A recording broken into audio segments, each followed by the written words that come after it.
Thanks for clicking through first on this video. I know the title is totally provocative. I mean, good girls are quiet. This is for you as a woman. If you've ever found yourself in a place where you've decided to go silent just to go along with the flow, to not upset the apple cart, whether that's at home or at work, it's about unmuting yourself. And I think you're going to find a lot of power in this episode with my guest, Priya Sudarsanam. A lot of things that you can use in your everyday life.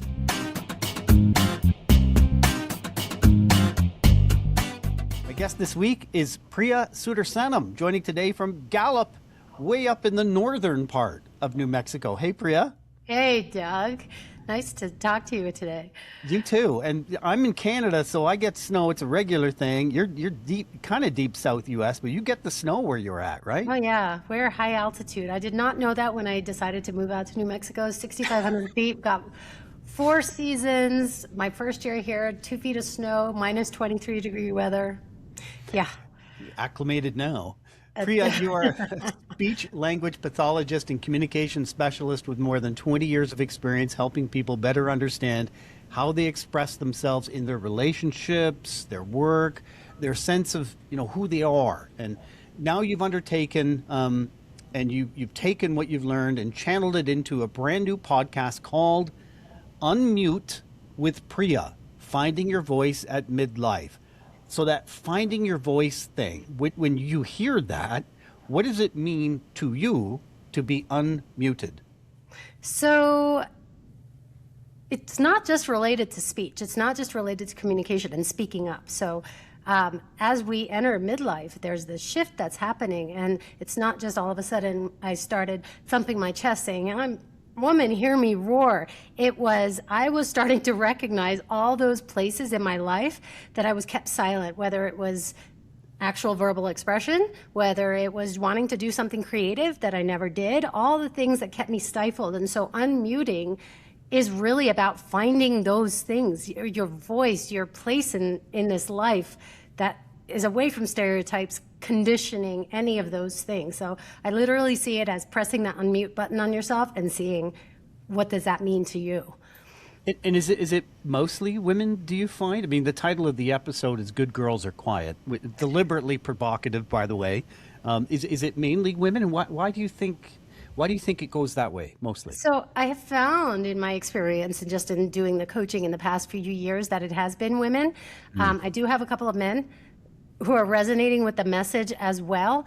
But for the most part, it's women, because I don't know if it's menopause, this change, this hormonal change. Most people aren't saying, oh, well, I'm going through menopause. My estrogen is dropping. So therefore, my ability to function in this world is changing. No, and I found that it wasn't a connection to the physical. It was just this something stirring inside that I can't put my finger on. I can't take it anymore. I've put up with it too long, and I'm ready to explode. I feel like a pressure cooker, and that's essentially the message with all the women that I've spoken to. It's just I cannot take it anymore. So it's learned young. I mean, right down to. I think women are judged more harshly, almost from day one, right? What a good girl, what a smart girl, what a pretty girl, right? That's to quote a song from the Bare Naked Ladies. That is like the hairnet that's applied to women at a very young age, and they live under that guise: how to fit in with their friends, how to fit in with a bigger social group, how to not be judged or bullied even on social media. So it's learned at such a young age. Absolutely. I mean, when you talk about it that way, I can remember it back to when I was 7 and I was struggling with wanting to fit in with that group, wanting to just belong and not knowing where I belong. And then that continued until I was 40 something, until I said, enough is enough. Yeah. And so many women get into public relations. I mean, 2/3 of the industry is female. Unfortunately, we haven't matched that or even 50-50 breaking the glass ceiling, so to speak. Do you think that women, especially young women that get into public relations, marketing, communications, they're less likely to speak up, more likely to just do the work and keep quiet? And how do you coach young women to know that they already have earned a voice, that they already should have a voice at the so-called table?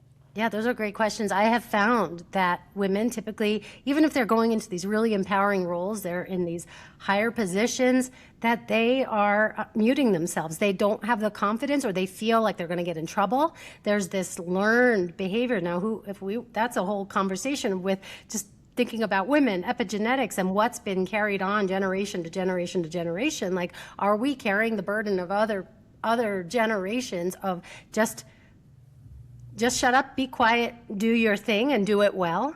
And so I find that even though they're going into those positions, there's just still so much fear and so much work that still needs to be done, so women feel confident speaking up, or that they're not. Am I allowed to curse on this show? Shit, yeah. They're like, if they speak up, what's the common thing that we're told? We're bitches.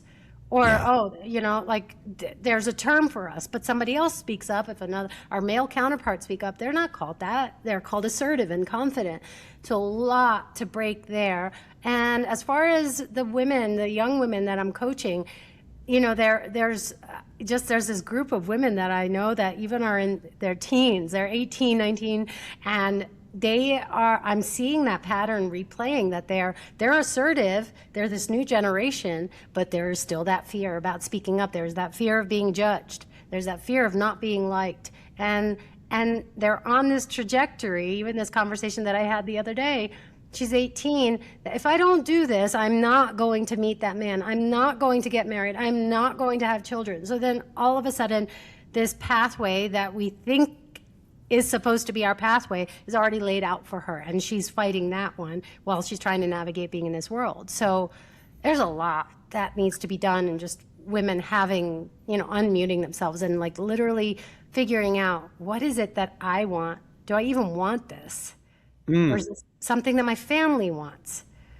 You mentioned impact on relationships, work, the sense of self, but this feels like almost an impossible task, because it's not from a small group, and it's not just about, hey, speak up, because there will be some women who speak up and get called bitches. Yep. And that will degrade them to such a level that they won't speak up, they'll speak less. So how do we normalize that everybody has a voice? And that's a huge question. I realize I'm asking you. Yeah, I mean, I had written a book. I was just like playing around with writing an ebook, and it was called Don't Tell Me to Shut Up. I had a silhouette of myself and with my finger on my mouth. And it was just really about this journey that I took, where like I was silenced my whole life, yet I was helping others to communicate and to find their voice.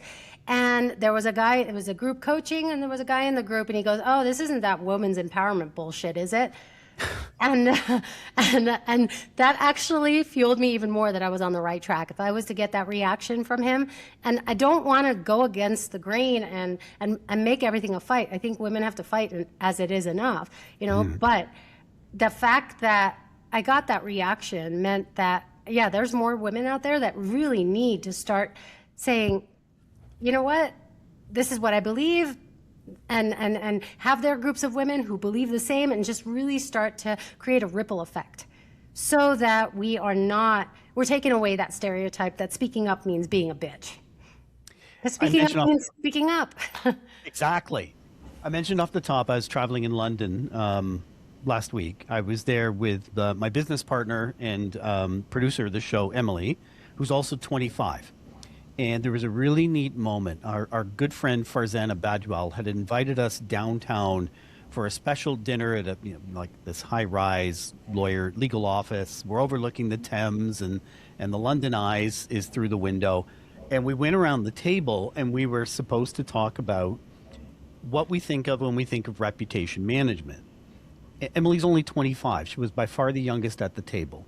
And we started the other way, so she had lots of time to think through what she was going to say. And I was, I hate to admit it, but I was nervous for her. Right. But at the same time, what a phenomenal opportunity. When it got to her, I thought she stuck to her lane really well. She talked about reputations mean a lot of things, and that for Gen Z, your reputation is who you are in your social circle. And it's not about keeping Gen Z off of social media or banning. In her mind, I think she thinks a ban is not a good idea. but helping Gen Z understand social media and how to use it and what bullying is all about. And my God, my heart was just Whoa. boom, boom. I was so proud of that moment. Yeah. Yeah, and as you talk about the Gen Z, I mean, I think about my generation, what we need to work on is getting rid of the shame, guilt, and regret. Because I think so many of us and the women that I've spoken to, I stewed in it for years. The guilt, the shame, the regret of not having children. Being an Indian woman, I'm 50 and I didn't get married nor have children. That was a major thing, and even that's like some of the last words that my grandmother left my mom with, that she failed in her duties with me because she didn't get me married and I didn't have children. It was like, Actually, unpack some of that for me yeah, because those are some check boxes there. So you're of Indian ancestry. yep, You reached a certain age. You hadn't started a family, and you're a woman. and I'm a All woman. be quiet, girl. You don't, Exactly. right? You're supposed to do all this stuff. What was that like?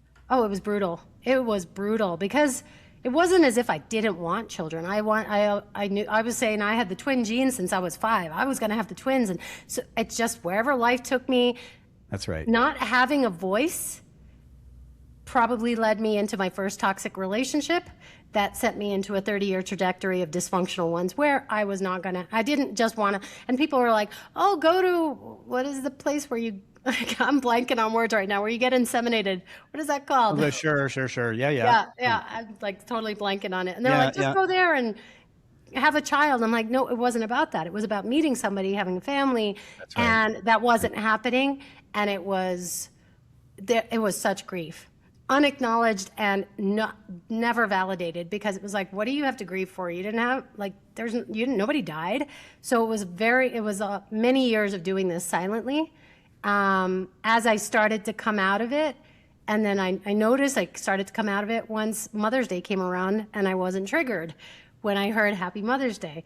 And it just was, okay, I'm working my way out of it. This doesn't make me a failure. My college degree, all of these things don't make me a success. The fact that I am Priya and that I get to exist and I get to be me, that's what makes me successful in this world. And I really started to embody that.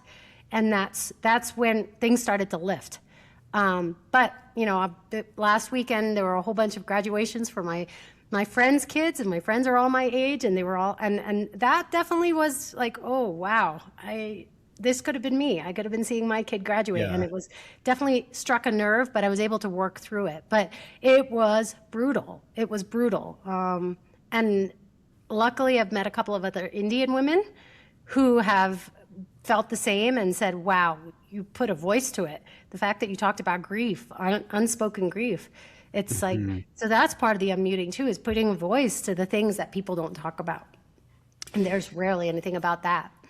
This is the unmuting, and when someone accepts that they can unmute themselves and contribute their voice, is there what is that experience like? Do some like soar to the top and almost become controlling, like the opposite of what they were at times? Because then it's a whole new fit in kind of thing, and as well as those who now find themselves in the rightful listening position and accepting that listening is a part of this.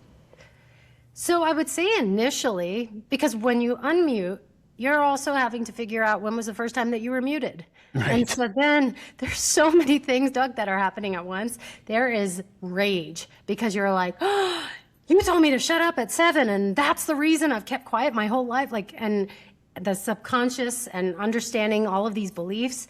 And so just even my own experience when I first started to unmute, I was like, I am Priya, hear me roar for a little bit. And I was like, no, you need to hear me. And it was really fighting to be heard.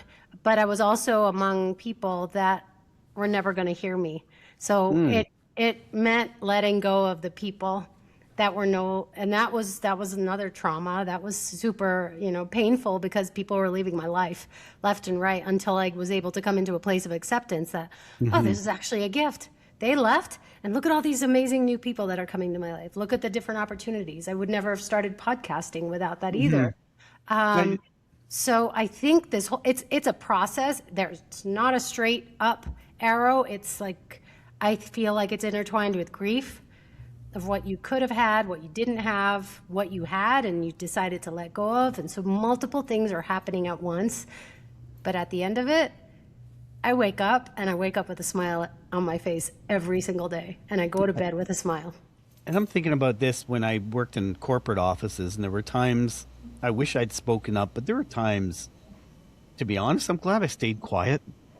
It's about finding, I guess, the times when you can contribute meaningfully and affect change.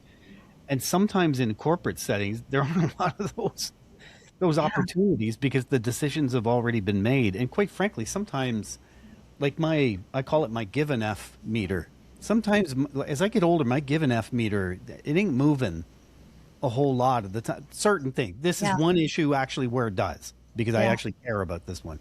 But what's your own experience with discerning, okay, here's where I am going to speak up, here's how I'm going to do it, and I have to accept that the room may decide I'm wrong, and that's okay because I've contributed. How do you go through that mental setting?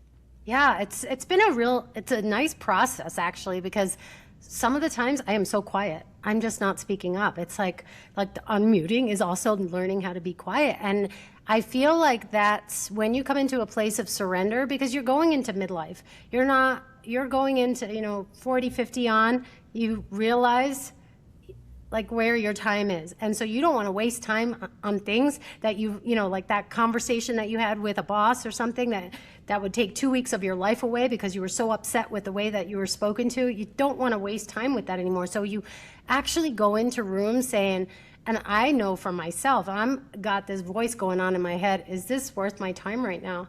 Is this something that I want to give my energy to? Because my energy, my time is mine. I'm not giving it away to anybody anymore. So therefore, I am able to say nothing, or I'm able to say something that has such impact that it's just a one-liner and then that's it. So I feel like we come into ourselves, and so we know what we don't need to struggle with anymore. So if you're in a room with me and I feel like this is going to cause a conflict, I don't need to get into conflict with you. I don't need to lose my time. I don't need to lose my energy. Like, you have your conflict. I'm going to go have the peace the rest of my day. So I feel like as you navigate through the process, and the biggest thing is committing to it. I think one thing that you and I were talking about is so many people want to give up because it's so hard. And I was there. I wanted to give up. I was like, I'm just going to not do any of this. Just go back to what I was doing, shut up and do what I was doing. Use my college degree. And I had to push. I had to commit. I was like, no, I can't do this for the rest of my life. I want something different. And it was the commitment. So hope that was a long answer to what you just asked. But I feel like once you commit and you go with the growth and you sit with the discomfort, then when you're in that room, that discernment just comes. And you're smiling internally because you're like, I'm not going to say anything, and this is great. I love that. Hey, if you've got time to listen to another episode, Unmute with Priya, Finding Your Voice at Midlife. Priya, thanks so much for your time today. Thank you, Doug. This has been awesome.